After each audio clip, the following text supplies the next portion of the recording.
Now this is the part where she broke my careless heart. Stop me if you've heard this one before. Oh, heartache, have you heard about it? Heartbreak, I'd rather do without it. Long gone with the light of morning. Welcome to Echoes of Swing. My name is April DeShields, and we are sitting today with Mr. Dave Stuckey. Thanks so much for joining us today. It's my pleasure. My pleasure. One thing I did see that you had made mention of, because this is how really I got into loving this type of music as well, was kids' records. Like for me, for example, Jungle Book, Phil Harris, and Louis Prima, just okay. Yeah. How about you? What was really kind of your head-blowing moment on kids' records? Well, it's funny because, when this kind of stuff, for instance, when Jungle Book came out, when I was, 8, Yeah. 7, 8, 9 years old, I loved it. I loved it. I didn't know what it was about it, but I loved. I didn't know what swing was and all that, and I didn't know who Louis Prima was, of course, back then. And it's funny how you, as you get older and move into your interests. And I went through some, different music styles and all that stuff. Yeah. But then when you start to realize, I mean, my real kind of breakthrough moment with discovering what this stuff was when I was in high school, and I loved underground comics, and I loved R. Crumb, and R. Crumb was always doing strips about collecting 78s, blues artists, and Jelly Roll Morton, and this and that. And so I got really interested in it, and I remember finding in a bookstore. I was a bookstore haunter at the time. Yeah, me too. Yeah. At the time and still, but and there was a bookstore that had a bunch of stacks of 78s. Yeah. Oh, those are the things that let me start looking through, and Yeah. I was just kind of pulling things out that sounded interesting to me, titles or artists. So I got a Jelly Roll Morton, Hot Pepper Stomp, I think was the one I bought. I didn't know anything about it, but I thought this looks and sounds cool.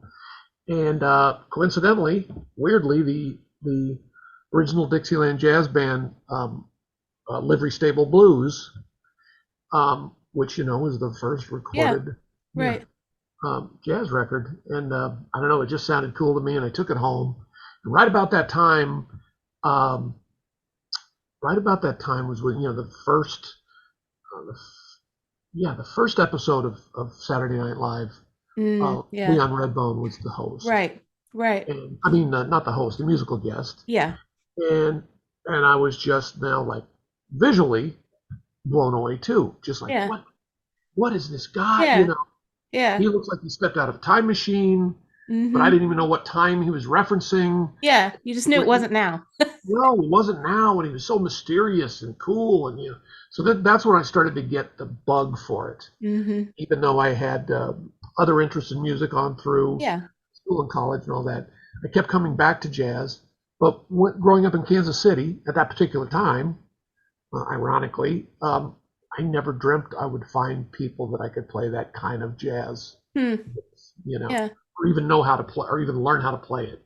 Right. So that was always just a thing, a part, that I loved, and I thought, well, I'll never be a part of it, but I sure am crazy about it. And then, then things happen, and then you start to playing guitar more, and I'm learning chords. I wasn't taking lessons and this kind of stuff, but just sort of watching clips and film clips where I could, and on VHS tape and this and that. I started getting interested, and then I moved to California in 1984 when I graduated college, and didn't start playing this stuff right away, but I started going to these festivals they were having at the time, Sweet and Hot, Costa Mesa, Glendale had a jazz festival at that time, and that stuff. And I started seeing these people like John Reynolds and these guys, thinking, wow, these guys are here now. They know this style and they play it correctly, and they're really fun to watch. God, I'd love to be a part of this, Yeah.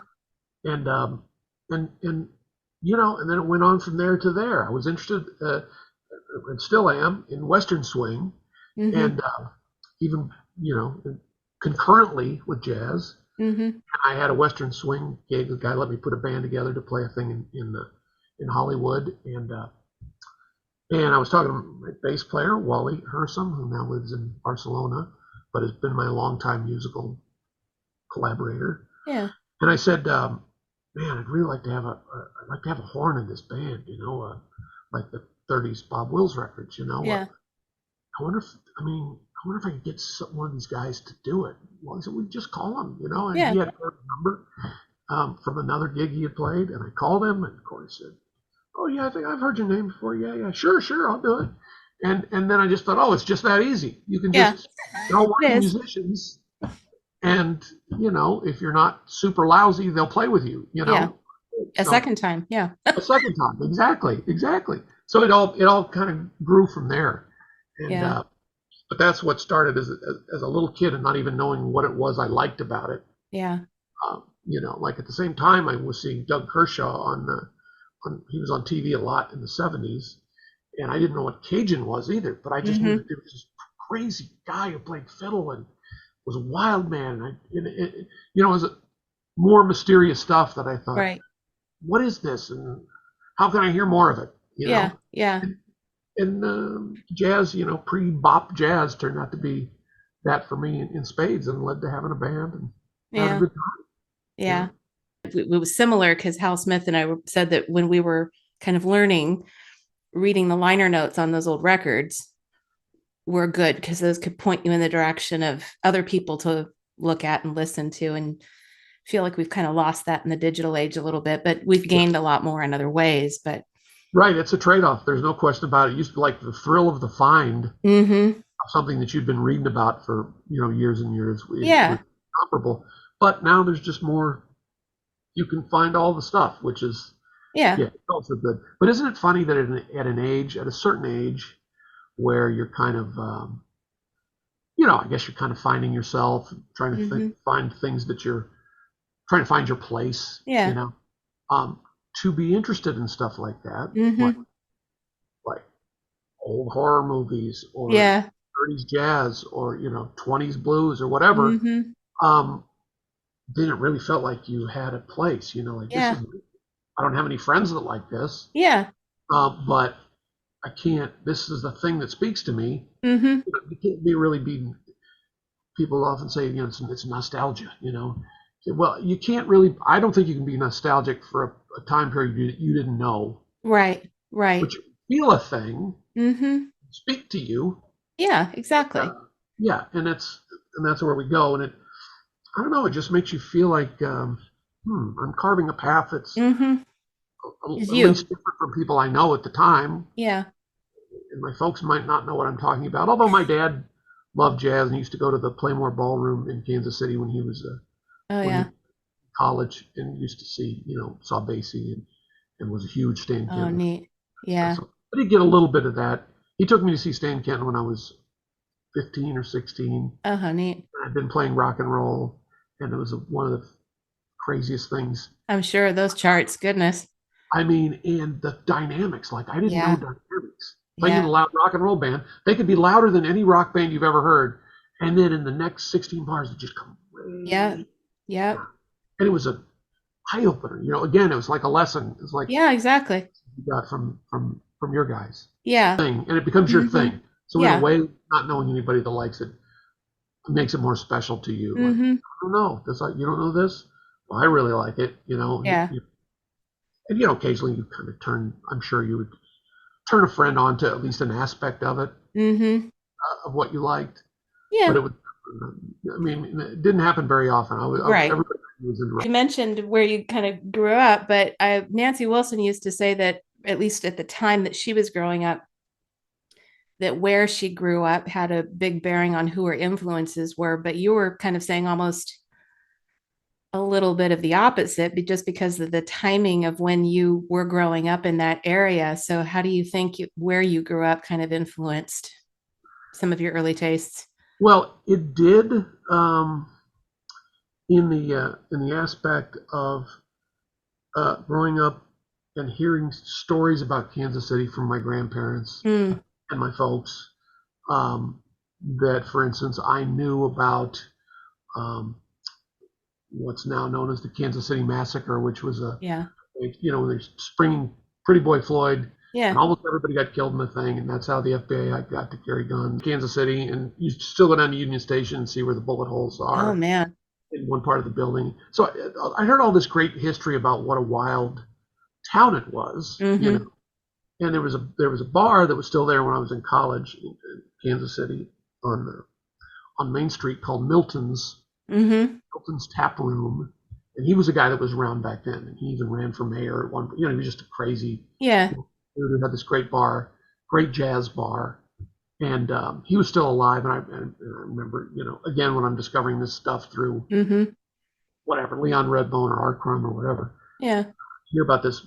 Somebody says, "Well, Milton's is down here," so I go down there, and he was still there and sat by the door, and all these great records all over, and so I was influenced by the ghosts. Mm-hmm. There's lots of great ghosts in Kansas City, and Yeah. they haven't torn down everything. It's a Yeah. little bit like Chicago in that they've left a lot of stuff, Mm-hmm. and Unlike so LA, which is disappearing by the block.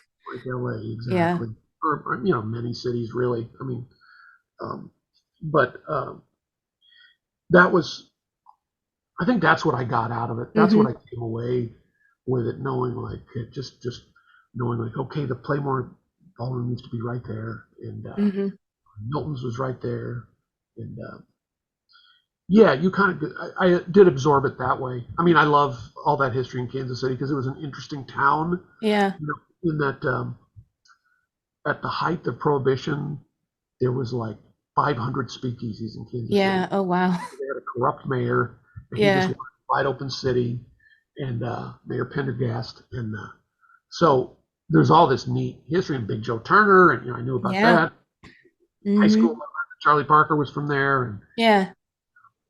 I've since gone to his grave is there, and yeah, Casey Bill Weldon, the great blues steel guitar player, Mm-hmm. he's buried there, and that's it. It's that it's still there, and I still look for hints of it. Of course, a Yeah. lot has changed since I was a kid, but Right. still, even though there's a lot still left, but there's a lot gone, and I try to feel it, Yeah.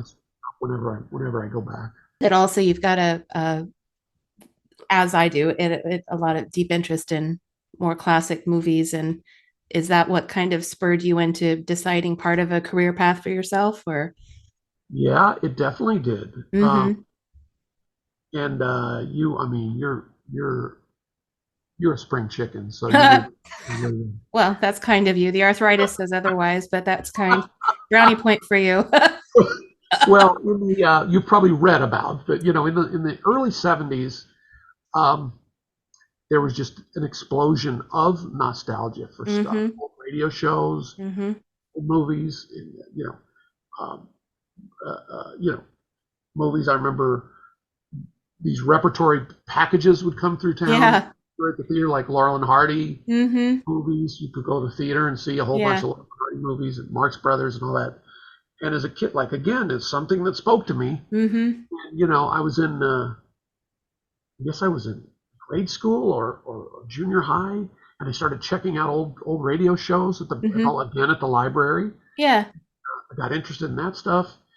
So all that stuff, and in media and books and all kinds of stuff coming out Yeah. then Yeah. about the 20s, 30s, and 40s. Right. So yeah, I think that's it. Just sort of all was of a piece, and I don't, you don't really notice it at the time. It just sort of carries you along Mm-hmm. with interests, and then all of a sudden, I guess they don't always, but all of a sudden it kind of adds up to something.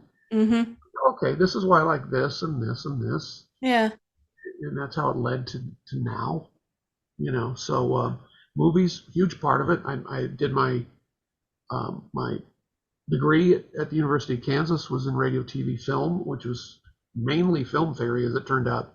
Oh yeah. Where that school was at the time, they didn't have a lot of production facilities, but I did learn a little bit about that. And then I moved to, once I graduated, I moved here, started working in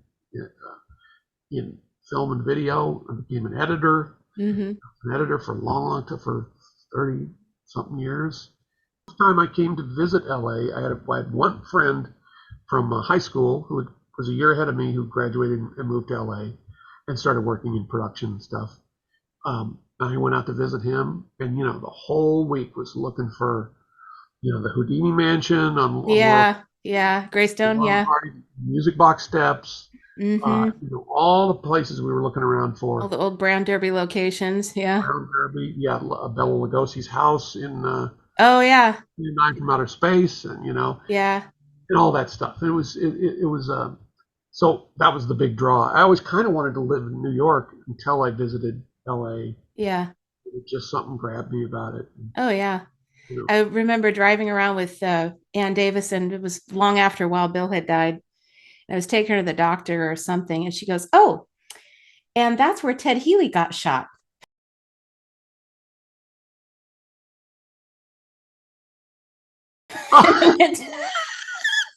What? Wait a minute. What?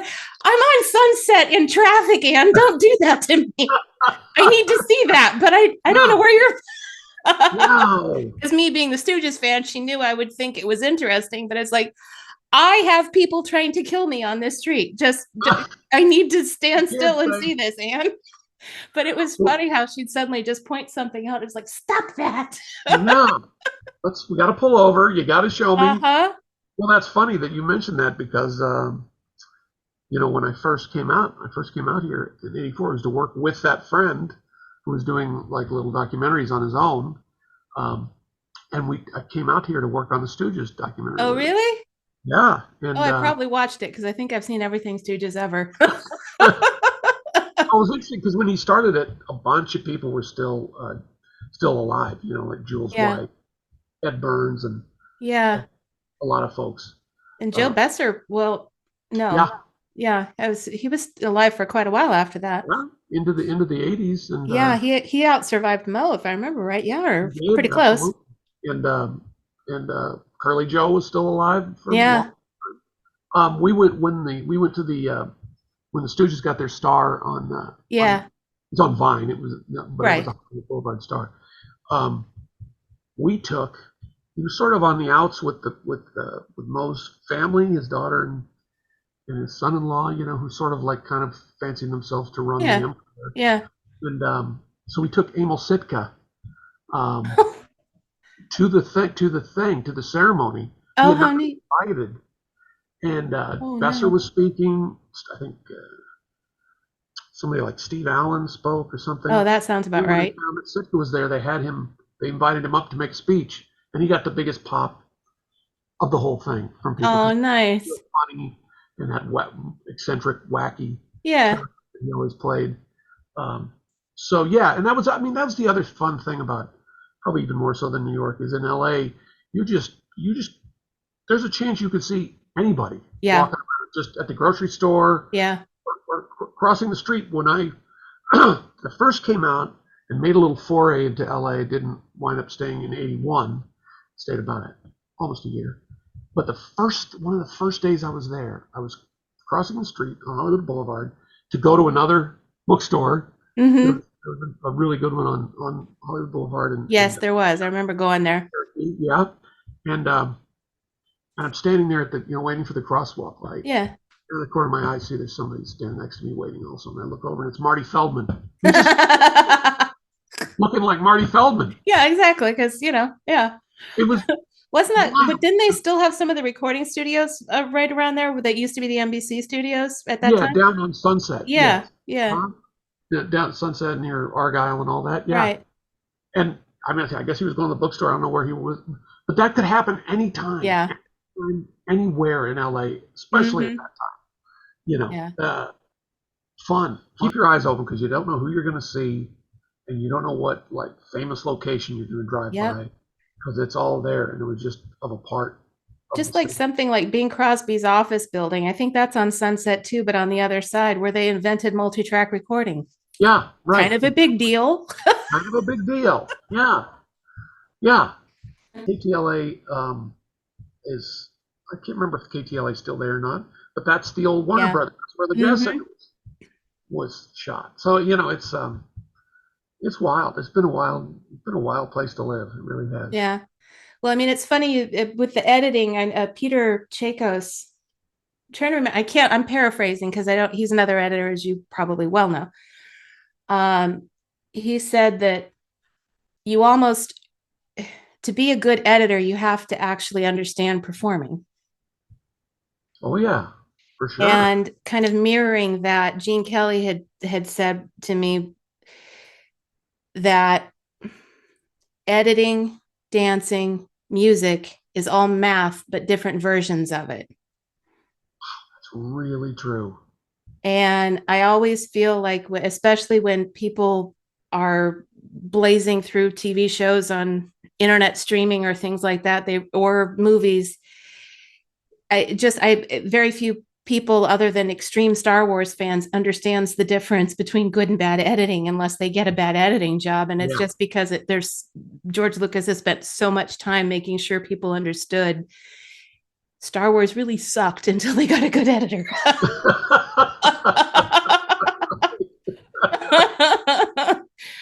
So you can really screw it up. Yeah. It's just interesting to me that this, especially Gene's input on I mean, Peter, yes, you have to understand a good sense of timing or drama or rhythm or comedy to be able to put it together to make the performances really come out. Oh yeah. And Gene saying that same sense of time is the same music, dance, Yeah. editing. It does, it's the same. And Yeah. even if you don't like math on paper, it's still math up here, whether you think you're doing it or not. You think, would Absolutely. you would agree with that? I would totally agree with that. It's all about timing, isn't it? Mm-hmm. In all those disciplines, um, and I think helping.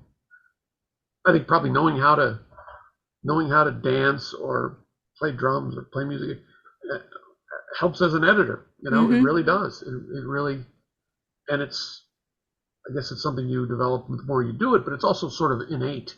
Yeah, that's what I was going to You ask. want, How much you felt was your because if you started music very young, obviously before you started the other things, do you think it really helped you a great deal or gave you a good sense, even if you weren't really aware of it?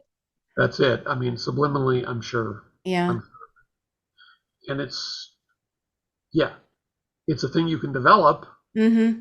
but I don't think, no, it's a thing that you can create out of yourself without just that thing. It's like the thing that makes, um, you know, um, Carol Lombard Yeah. speak to, you know, Yeah. it's just like I don't know where it comes. It's got to be just by nature Yeah. that you somehow get attracted to these things. Yeah. I wish I could remember who so I could give proper credit, but I think you'll appreciate this line. Somebody once said that Basie was the Jack Benny of music. Wow, that's You know really exactly, obviously, what that's meant. What's meant by that's that. really good because it's as much about what he's not doing as what he. Exactly. And Yeah, how long he's not doing it. that's right. That's true. Really good. Interesting. Because what wasn't that the longest live radio laugh? Was the I'm thinking it over thing?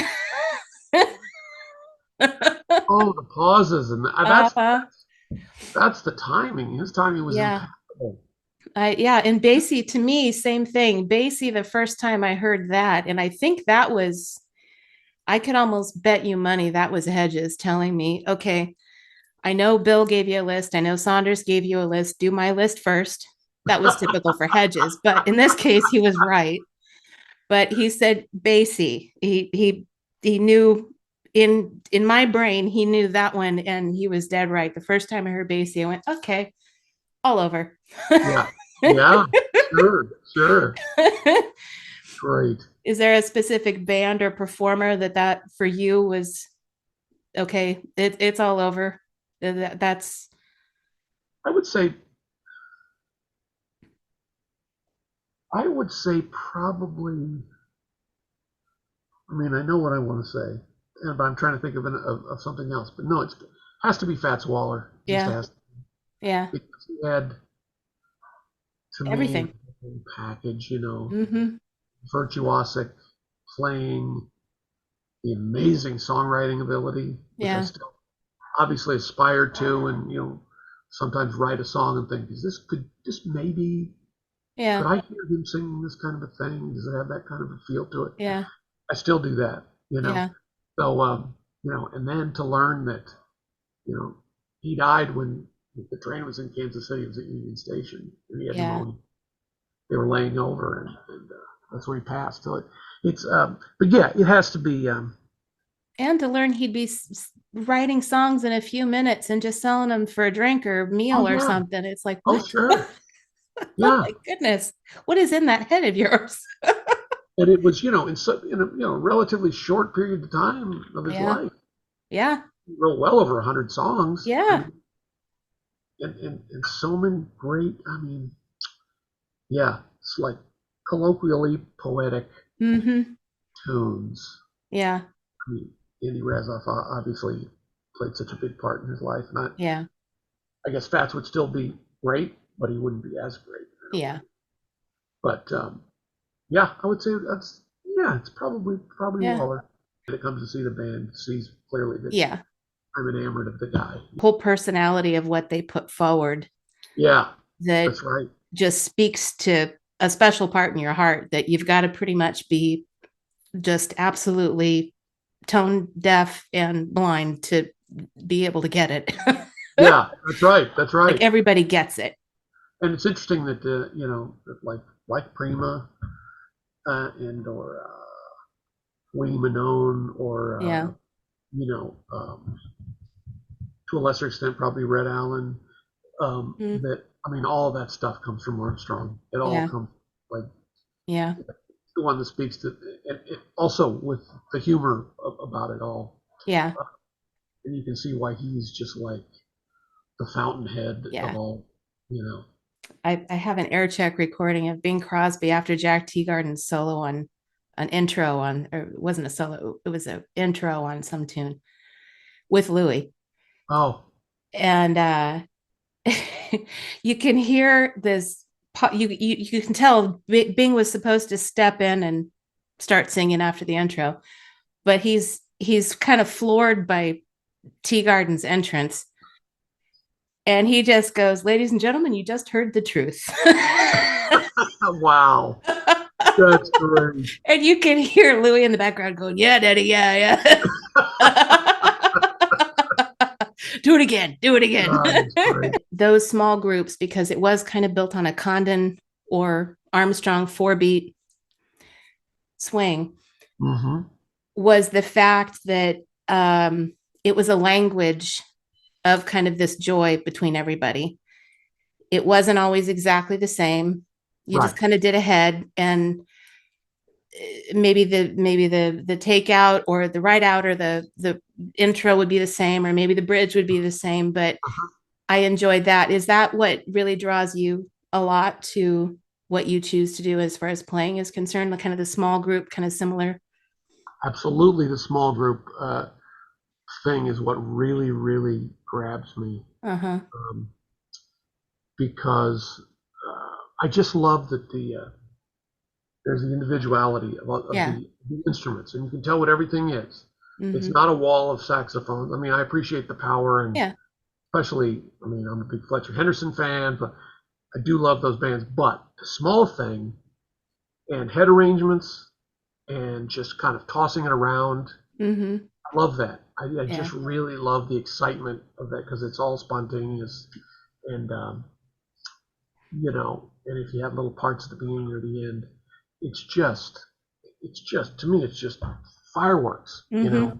in its best application. Mm-hmm. But that's why I just love the small group thing. I think far and away from bigger bands. Yeah. Like emotional food. Absolutely, At least for absolutely. me. Well, yeah, and when it's happening, Mm-hmm. I always, I still can't get over it after all these years. Well, we used to play, I don't know if you ever went to Joe's in Burbank, Mm-hmm. Monday night thing for over 10 years, Mm. swing night. And it was always just different bands every time, Uh-huh. but all the good dancers would come, and we played there many, many times. And, there would always be a part during the night when the band would hit a riff or something at the end of this, towards the end of the song, and then they would start to really swing out. And I would just get in my head like, oh, it's happening right now. Here we go. This is Yeah. Yeah. that energy transfer. Yeah. It's a total loop, the Yeah. band, dancers who feed the band. Yeah. Moment like that, and it happens in any sort of a swing configuration, I think. But something about Mm-hmm. those, they're all individualistic. They're taking solos, 8 bars here, 8 bars there, whatever, Mm-hmm. and then they come together at the end on a riff or something. Yeah. It's just, I don't know. I've never put, I played lots of different kinds of music. Yeah. Since Just I lifts was you in the 12 or air. 13. There's nothing like it, man. There's Yeah. nothing immediate feedback, Mm-hmm. you know. Has So there ever been any kind of a live or in recording studio situation where you just felt like it's not going to happen? I either because the way you felt or the lineup or just whatever, and it ended up surprising you in the best way possible? oh, for sure, for Yeah. sure. Because I get really, like the other guys in the band will rib me when I get very worried about, like, are we connecting with like, sometimes you Yeah. can't tell at first if you're connecting with the band. Is this working? Is this working? Did you see that couple leave? That couple left. We must be Sounds like syncing up the something I mic. do. And then I was Are just they like, okay? what? Yeah, then maybe they had a babysitter they had to Yeah. go or whatever. So yeah, there's a lot of time. I mean, sometimes it doesn't take long. Like, Yeah. I'm always thinking about it before the gig. But sometimes we'll start playing, and on the first tune, everybody's out, Yeah. and you think like, okay, they're with us. They're with us tonight. So now this is going to be, we're all going to take this ride together, and we're all going to have this fun together. Yeah. Uh, Yeah. it's yeah, not every, obviously not every gig is like that. Yeah. They come for different reasons. They don't all come to dance. Sometimes they want to sit and Yeah. whatever. That's fine too. It's sitters are welcome. You Yeah. know. Yeah. So but there are those moments where, wow. Yeah. As far as I have to say this now, I don't know whether or not this will make you blush, but uh, Dan Barrett, who Eve refers to as my big brother, actually, you've known Dan for a while, but I've known him a long time as well, and I had called him, just to see, is there anything that I should bring up with Dave that you think would be important to bring up? And he said, well, there's just too much to talk about. But one thing I thought was interesting, although I didn't bring it up to him at the time, was that he actually remembered where he met you. Now, I know that sounds like a stupid thing, but for No. Dan to remember where he met you, that's kind of a big deal. So, but he did say I could quote him, so I'm going to use it. Oh, that's great. Yeah. So if you Of want to course, know, I remember, and I remember, that led to his first gig with I was able to hire him on. I yeah, mean, that just like because to to meet a guy like that who's yeah, obviously been there and done all of that, yeah. And and is is still kind and gracious, which to me is, absolutely that doesn't happen. Yeah. and excited about the stuff he's excited about, Mm-hmm. and we immediately hit it off, and we had all the same, we loved the same period of time, Mm-hmm. small group stuff, and we talked and talked at that bar, and Mm-hmm. I couldn't believe it. I couldn't believe that he was, talking to me, and then he said, we should play together sometime. I said, can I call you for a gig? Oh yeah, absolutely. Yeah. It was just like, because, much like, I mean, there's some of those guys, Dan specifically, Mark Caparone, Mm-hmm. uh, you can call out Corey, you Yeah. can call out just about any tune. Yep. And, I've only been able to stump Dan maybe once. Yeah. But It's all the time we've been not doing it, frequently you can do that. Yeah. not at all, especially when it's from the same area that y'all like. And it's just so great. Oh yeah, I remember that one. Yeah, what key are you doing? What? All right, let's go. It's just, It was Yeah. beyond my comprehension to get to be a part of that when I finally did get to be a part of it. Yeah. You know, then it's scary too. You know, it's you know, because I came from, you know, the untrained, you know, rock and roll world and Well, all that kind of stuff. So I, you know, just want to like, I don't want to song in the wrong key. You know, I don't want to, you know, these are horn keys, and you know, it just, it was a whole learning experience that I was, yeah. I suppose I probably hit it well enough, but you know, I was pretty spooked to play with these guys Yeah. at first. You know. Well, he regaled me for quite a long time about your talents, and he was calling from Spain. So Oh, that was important. that's nice. Wow. I So love you it. are tops, just so you know. Oh, that's great. I feel so fortunate to have gotten to play with him as much as I have, and you know, Yeah. more to come. But oh my God, I mean, just then that is, those are the times when you do sort of feel like you're in the continuum. Mm-hmm. You know, in a Yeah. way, in my own Yeah. small way, I'm with a guy. You know, like, you know, it's Yeah. like Benny Goodman, once removed. You Yeah. know, What's removed? it's like, it's like the you know, it's like the Kevin Bacon thing. You know, it's like Yeah, exactly. No, I one know what you degree of Benny meant. Goodman. You know, or you know, all the other people that he's known. Yeah. Yeah. It's Dan and I have the distinction of having the two most distinctive laughs in probably the jazz festival circuit, and we have no control over it whatsoever. I think good. we They're we both both good. walked in with a drink in hand at the Sweet and Hot one year, and Dan, one or the other of us are always cracking each other up. One of us said something, we both laughed. Saunders was on the stand in the middle of the set and went, "Well, April and Dan are here." So we just turned around and walked out. Yeah,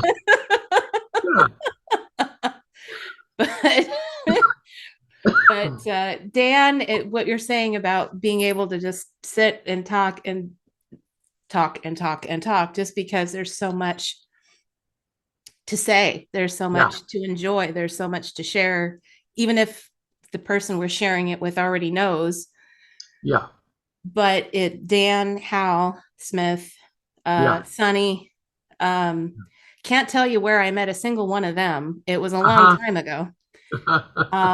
But it's those are the Russ Phillips and his wife, those kind of people you can maybe not see for a very long time, but as soon as you see them, you're right in, like there was Oh, no yeah. time that passed, and you can just talk and talk and talk straight through a gig almost. So Oh, yeah. yeah, but Yeah. I've actually known Sonny longer than I've known any of them. oh really?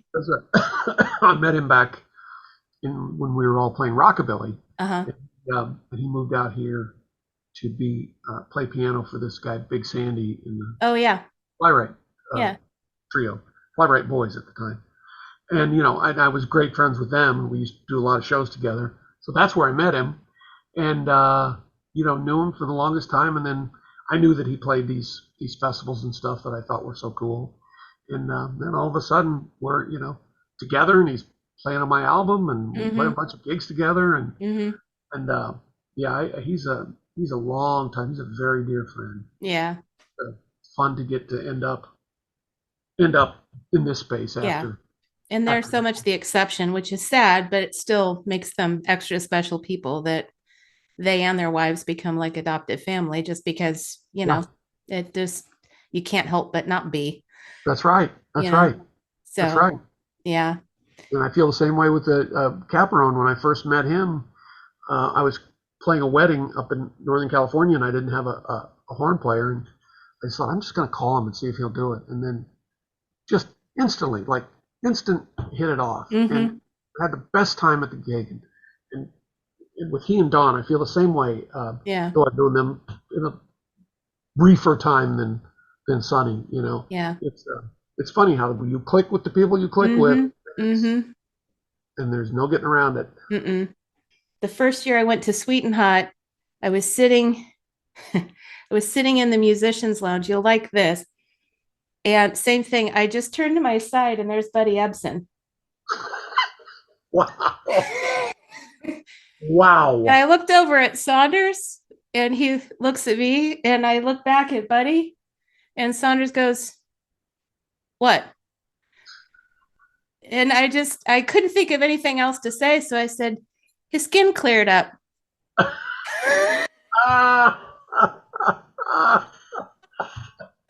And Buddy started laughing. He goes, how do you know that story? And I went, I'm weird. And Saunders goes, yeah, she is. That's a good opening line, though. That's a great opening line. But it's just the funny, and then you just sit, and then every time I saw him, we sat and we would talk about one guess. Benny Goodman. What? Betty Ebsen loved Benny Goodman.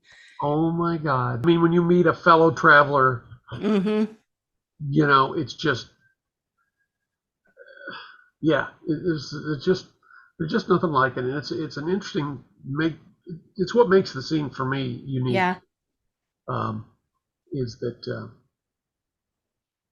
you know, as part of the old world that I lived in, of course you have friends and you have people that follow you, and it's all great. But there's it's the side that feeds you. Yeah. Exactly. So if people wanted to hear more and more and more of you, where would they go to get this feast upon which to feast upon? Well, if you're not in Los Angeles, well, there's clips all over YouTube, bunches of clips on YouTube, and I have a record out. And where would they get that? Called How Am I Doing? It's available from my website, which is stuckyville.net. All right, we'll put a link down there. I look forward to doing another record. Good, I hope so. Dan did the arrangements on all my originals on that record. Nice. Half originals. Dan did all the arrangements. I thought I heard his voice on there. Yeah, I mean, voice. You know what I mean? That voice. Sure. And of course, he played on it too. And but when you talk about things like, did a thing ever turn out better than you thought it would be to begin with? Yeah, that would be it. One of the originals on the record, I had it there and I had it in. And I wanted to use it, but I wasn't that crazy about it. And boy, Dan came back. He listened to it and he got an idea for it. Kind of give it sort of a John Kirby sort of a deal. He sent it back to me. I thought, oh, this is like a whole new song. Yeah. I love this now. Yeah. So, you know, that's what the collaboration does for you. Yeah, exactly. We'll have to start calling him Fletcher Barrett. Please do. Yes. To his face. Yeah. Yes, absolutely. Yeah. It's you know, it's also that's a thing probably more so than other types of music, is that to me is the sum is the greatest part about good jazz groups, you know. Yeah. Like like Benny Goodman was definitely a different kind of a thing. Yeah. You know, without Krupa or without Lionel Hampton or Benny Wilson or whatever. It's just different. I mean, it's probably still good, but is it the same? I don't know. Right. Because that's so important, you know. Well, we'll link your website so that people can see where you are. But yes, that album that you mentioned, I think I found it on Amazon. Anything in particular that you would like to bring up to an audience specifically? No, I mean, I just think that when we talk about the dance crowd, you know, I talk about it with dancers here in LA, but dancers to this kind of music, the world over, should really know that they feed the band as much as the band feeds them. Yeah, I don't think they all know that. But that's true. They probably don't. Basie used to say the same thing. What's that? Basie used to say the same thing. So you know, there you go. I mean, it's you can't really have a total success of one without the other. When you're talking about dance, you know, dance, swing, right? It's crazy. It's crazy. It's the most rewarding thing of all the different scenes that I've played in, you know, since I was in high school. It's really something. Nice. Yeah. Well, thank you so much for participating, Dave. I appreciate you being a willing victim. Thank you. It's really fun. Very fun.